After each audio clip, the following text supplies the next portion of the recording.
রাঙামা। জিৎ চলেছে একটি মহিলা আশ্রম পরিদর্শন করতে। সে একটি নামী এনজিও কোম্পানিতে চাকরি করে। সে এনজিও থেকে প্রতি মাসে ওই আশ্রমটিকে সাহায্য করা হয়। সেহেতু আশ্রম কর্তৃপক্ষ জিতের ওপর ভার দেয় ওই আশ্রমটি দেখে আসবার জন্য।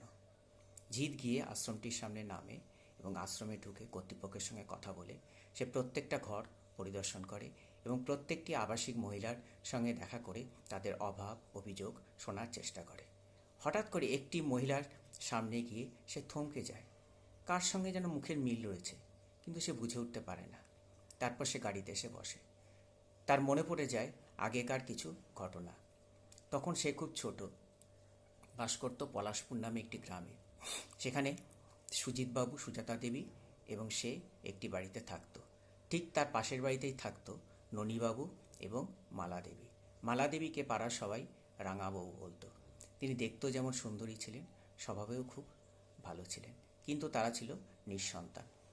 তারা জিৎ অর্থাৎ গুল্লুকে খুব ভালোবাসত। গুল্লু ছিল জিতের ডাকনাম। গুল্লুরা যেহেতু ব্রাহ্মণ ছিল, তাই তার পৈতের ব্যবস্থা করা হলো এবং তাদের নিয়ম অনুযায়ী সুজিতবাবু এবং সুজাতা দেবী ঠিক করলেন যে ভিক্ষে মা করা হবে মালা দেবীকে, এবং হলেও তাই। তারপর থেকে জিৎ অর্থাৎ গুল্লু মালা দেবীকে রাঙামা বলে ডাকত।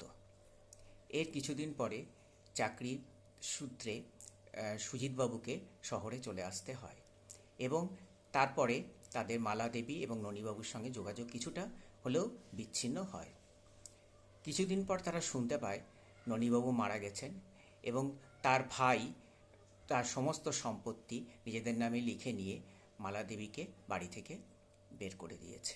তারপর থেকে মালা দেবীর আর কোনো খোঁজ পাড়ার লোক পায়নি।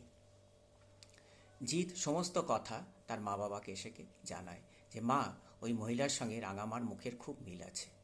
সুজাতা দেবী বলে, যদি সত্যি উনি রাঙাদি হন তাহলে ওনাকে তুই কালকে নিয়ে আসবি, উনি এবার থেকে আমাদের কাছেই থাকবেন। জিৎ বলে আচ্ছা। তারপরের দিন জিৎ আবার সেই আশ্রমে যায়। সেই মহিলার সঙ্গে দেখা করে জিজ্ঞেস করেন যে আপনার আগেকার ঘটনা কিছু মনে আছে? সে বলে হ্যাঁ। বলে আপনি বলুন। তিনি সমস্ত ঘটনা খুলে বলেন। তখন জিৎ বুঝতে পারে এই তার রাঙামা।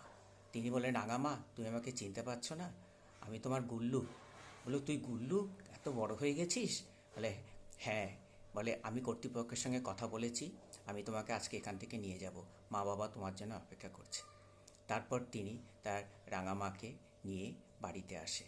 সেখানে সুজাতা দেবী আর সুজিতবাবু অপেক্ষা করছিলেন। সুজাতা দেবী দৌড়ে এসে বলে, রাঙাদি, তুমি এসেছো, এবার থেকে তুমি আমাদের এখানেই থাকবে।